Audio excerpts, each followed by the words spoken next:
Okay, guys, we're here. Finally. In the final.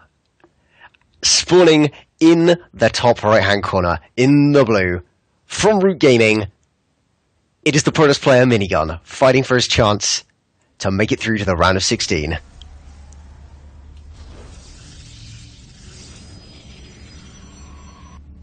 And his opponent spawning in the bottom left. A big fan of this map, apparently. It is going to be the green Terran player representing Red Blood Gaming. It is Lillekanin. Ooh, Red Bloods.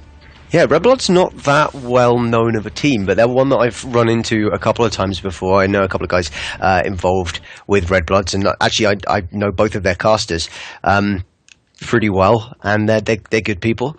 And I've occasionally cast for them as well as a stand-in, and he's always performed so well as Lillekanin, but he's doing better than I actually imagined he would today. So good for him, and long may it continue. Indeed. Oh, this is a interesting probe. Although it is going to be a Nexus coming out of here from Minigun after his cybernetics course. So I was thinking it was going to be something cheeky, but I don't know. We may see something. Just a pylon? I don't know. But Lillekanin is opening up in a very interesting way, getting Widow Mines already and no expansion at all. Reacted Widow Mines? Yeah. Oh, and a starport is going to be proxied on the other side of the map. No way. Wow. This is... I don't even know. What are we seeing here, Letha? It's a non-proxy Widow Mine into proxy medevac Widow Mine drop.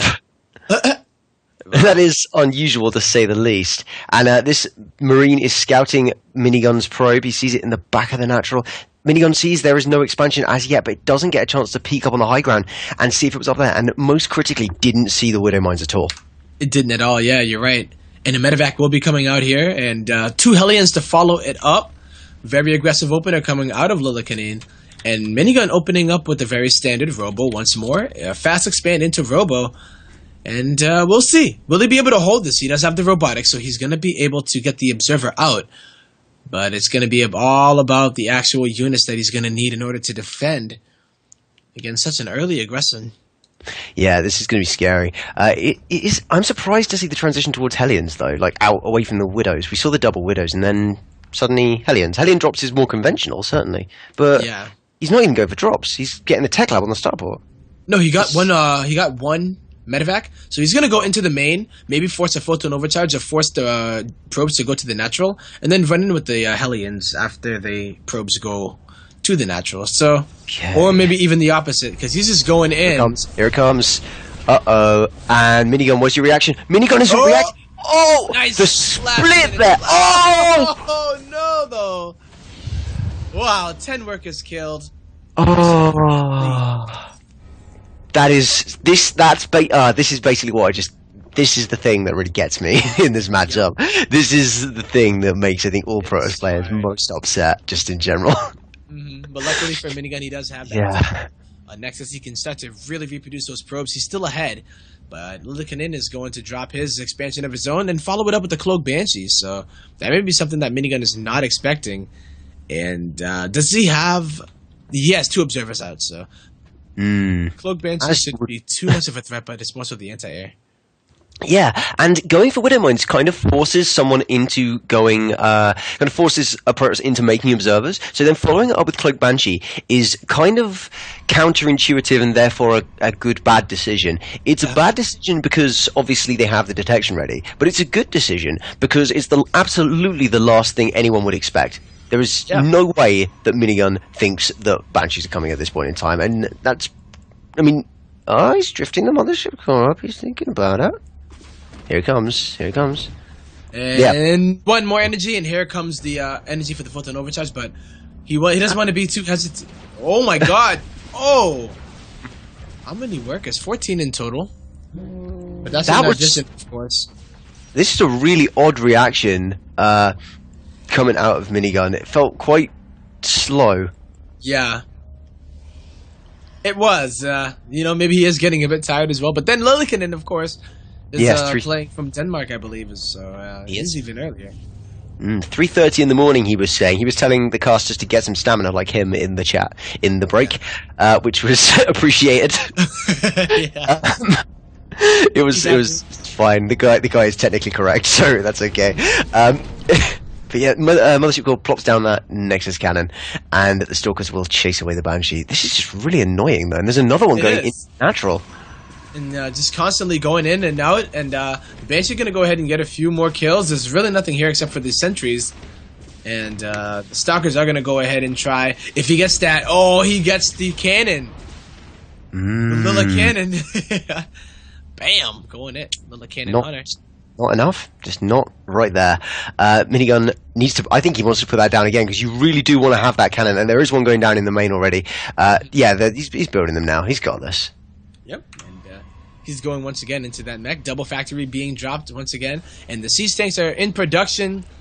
And a little cheeky move once more that you do usually see in TVZ coming down once again for Lillekanin.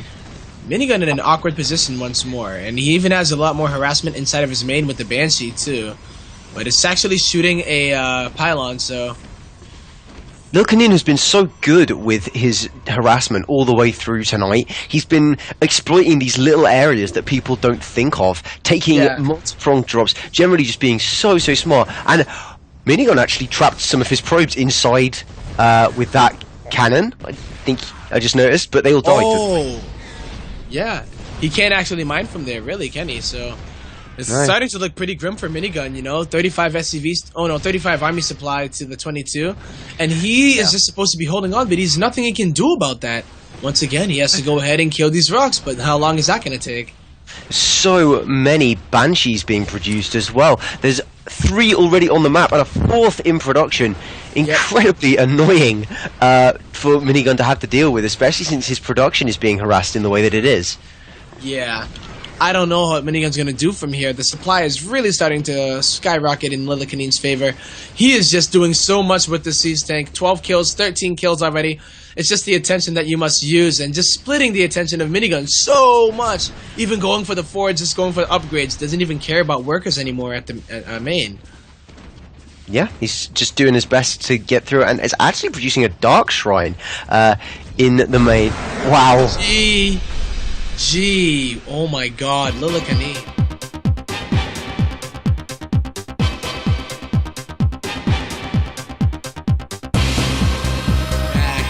And Leth, I don't know if you realized the pun you made before we came in saying Minigun must bring out the big ones. I actually totally didn't. It was totally accidental. See if he brings out the big guns. And Minigun, surprisingly, is a big gun, and like an actual minigun. Yeah. But it is going to be that player that we are talking about, spawning in the bottom right corner of Nimbus. He is on his last life. It is the root player, Minigun.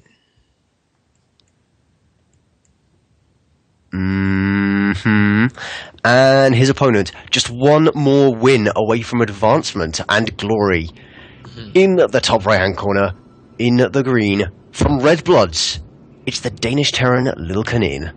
And he's kind of an outside bet tonight, isn't he? He's like... I would say so, yeah. Yeah, but from everything we've seen from him, he's looking so good at the moment, and considering Minigun already beat him once, knocking him into the lower bracket, to come back through that and potentially defeat Minigun to advance is a really nice kind of underdog story. Yeah, and one that we have seen a few times in the ASL so far, even yesterday, and even the day before, I believe, so... Yeah. I'm trying to think, was it yesterday too? I know Scarlet, that was the story. Yesterday we had no rematches, but in the first day, Scarlet beat Kellezer and then beat Kellezer again. Kellezer again, yep. Yeah. So. Yeah. Well, we see it. Yeah. Oh yeah, Kellezer beat Scarlet and then Scarlet beat Kellezer. Good point. That would do it. Yeah, he's got this. I'm just kidding, but yeah, it's up to Minigun. This is the map that he did lose on, remember? But this is the time when he got blindsided and he didn't realize maybe the style that Lillekanin does like to play with. So I don't think he's going to get blindsided by that style again, like a push that he did. That super duper Hellbat push, man. Not just the super Hellbat push or a regular Hellbat push, but the super duper Hellbat push. Which is a lot of Hellbats, man. It was really scary, you know, with blue flames and just ridiculous amount. But Minigun, it's scary because, you know, you're with the style that you're not familiar with. And I feel like Lillekanin has been showing us many different mech styles. Like, he doesn't have this one, you know, like some people that kind of just turtle on mech and then just push out 200 or something, or wait and never do anything. He showed a very different styles, like a aggressive, kind of that turtle style, and then just it's hard to wrap your head around it, especially if it's something that you don't practice against on a daily basis.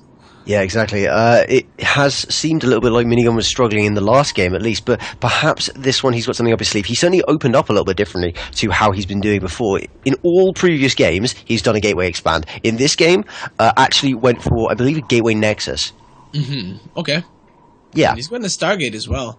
I believe this is in the main, but not in the same location that he put it before.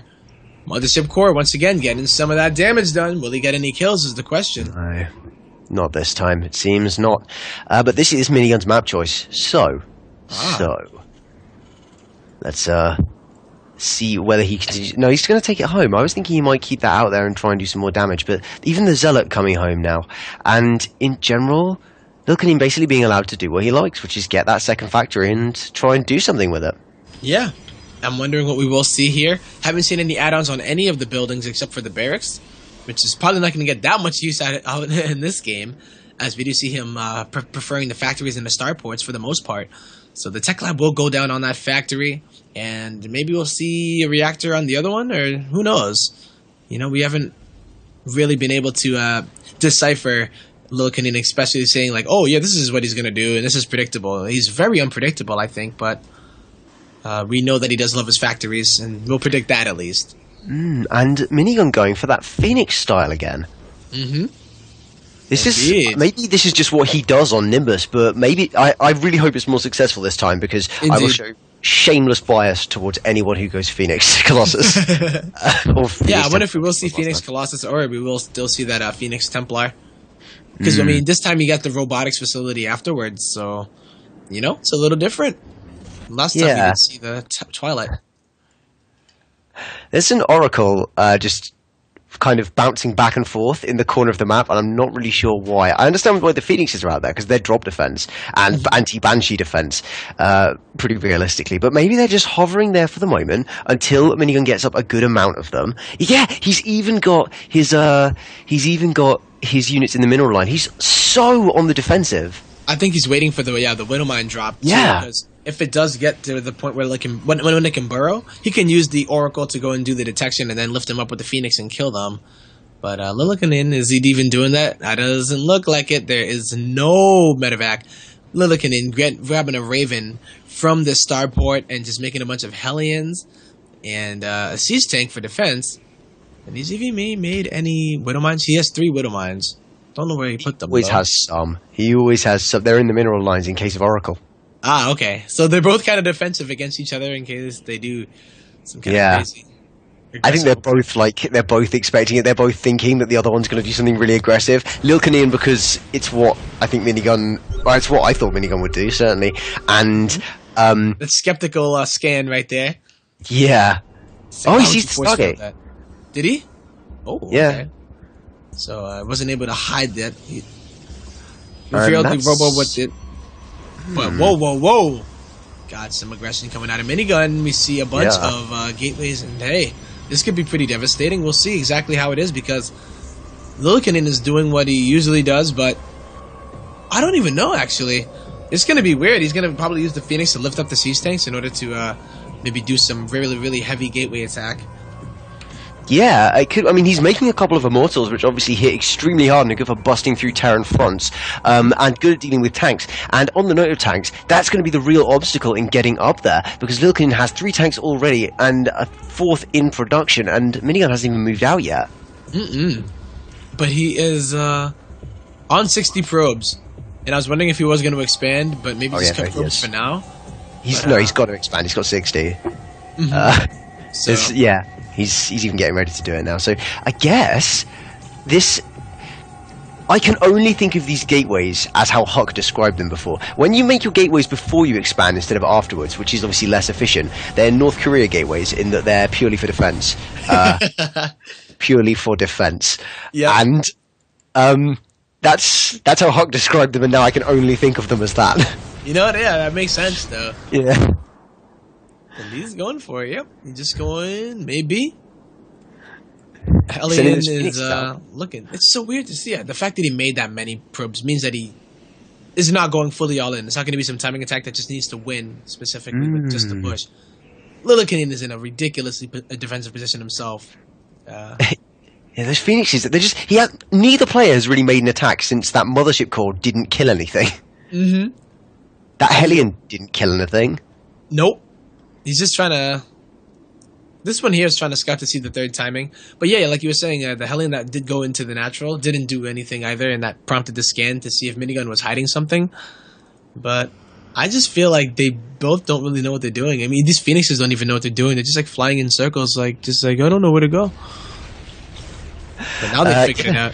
They got something. They got one free Hellion Hellbat, and this is probably the first warning that Lillekanin has of these Phoenixes, but immediately sends a Thor out to deal with them, and they can't do anything against a Thor. Not a solitary thing. No. They're just going to stand there. Got to be careful, though. No Nexus still. I am so baffled here. I feel like it's just like he's waiting for the 2-base push, but it's not coming, and he doesn't want to drop the 400 minerals, I guess. He's just like, I don't want to do it yet. No. It really bothers me that he hasn't actually expanded here. Okay, there it goes. Whew, okay. So I'm playing it incredibly safe, making sure that he has the amount of units that he does want.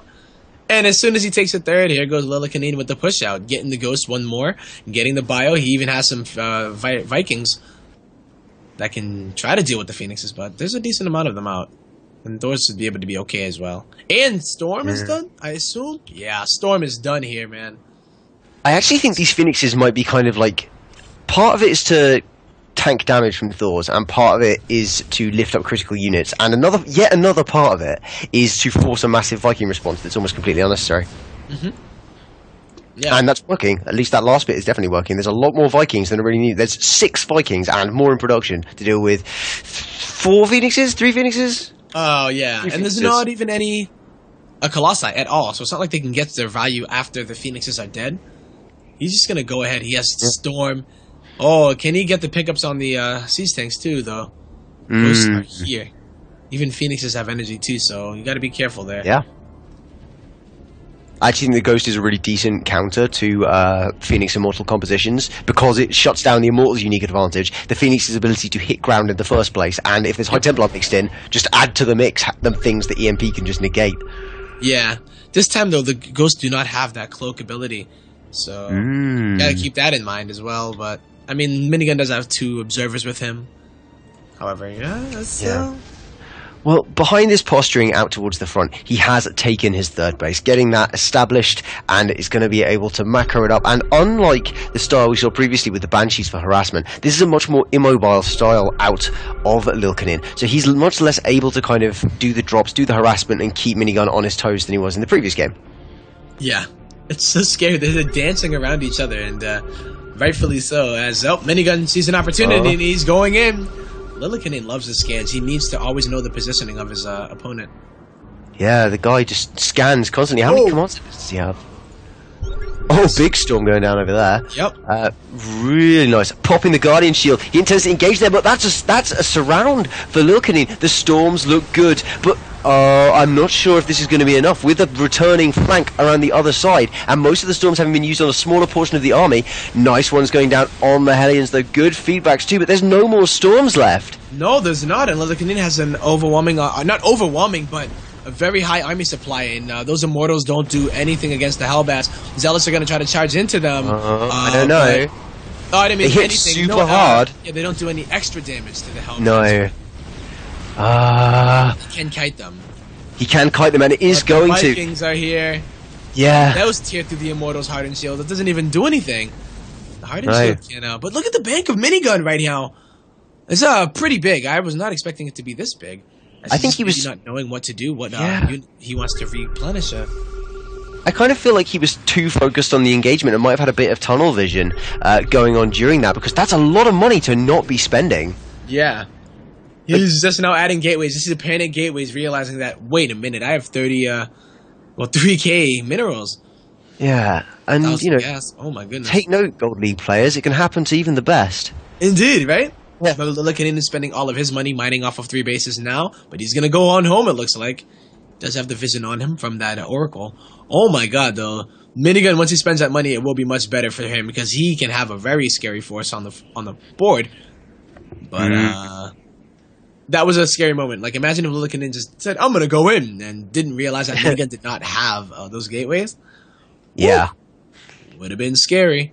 Very, very dangerous situation to be in. Minigun is once again back out on the map. He is spending his money as hard as he can with those extra gates, and even taking a 4th base, which is always a good thing to do when you notice you have too much money. Try and get more money. It sounds sarcastic, but it's actually a good idea. Yeah, and the best part about it is that you can get the gas, and you can also balance it out. So you don't only spend the money to spend the money and be like, well, I'm just going to make Zealots because I don't have any gas. You want to be able to make the units that you want, instead of just only spending the money because you have it, right? So if you don't have the actual gas to at least balance it out, then you're just kind of having this. Look at this. I mean, look at Minigun's supply. It is 29 Zealots. And there are a lot of Hellbats. But there are a lot of Hellbats. There's not as many as there have Yeah, exactly. He's going to probably be okay to run those in a little bit, but I'd like to see those Void Rays that we talked about previously mixed in, and perhaps... Oh, no, he's getting a Stargate. Carriers! No. No, seriously, though, he's getting a Fleet Beacon and an extra Stargate. He actually might be going carriers. He could be, as he does secure that 4th base. He's going to get the gas for it, and it's just like that Deadwing situation where he does have it. Yeah. What is he going for? He's getting Cloak. You know, he got Cloak on his Cloak, so he can cloak while they cloak. Yeah, I thought they were exactly identical. I've been looking at those and thinking, do I just not know the difference? But those are the same icon. Yeah. I feel vindicated. The Ghost one and the Banshee. Right? I've never seen them both researched at the same time. Me neither. No. Yeah. No. It's like, is that a glitch? Nope. Nope, just different ones. Personal cloaking and cloaking field. Now, is he going to have the same luck that he did on Deadwing in the first series is the question. Is he going to get that ultimate unit composition that he did? Whoa, he's going for Tempest this time, however. Oh. I would have conventionally said that Tempest was the choice to go for, because it allows you to chip away at mech from a really long time ago, but he obviously made carriers work extremely well in the previous game, so by no means is it the only choice. It just was the choice that was chosen before. Yeah. I want to see feedbacks on those Banshees! Can you see them? He does have observers. I don't know where they went. Oh, yeah, they are with the army. Yeah. This is a nice spread here from Lillekanin, though. Yeah, sick EMPs going down, taking out the shields on most of those Immortals. That is their edge. The army supply is hugely in favour of Lillekanin, and staying that way. And the Tempest coming out to join the fight aren't going to be able to do that much, and Desperation Warpins from Minigun are going to be his only way to hold this. Oh my god, the whole army of Minigun is evaporating. The first Tempest comes out only to realize that there's really nothing to defend, and Lillekanin! GG!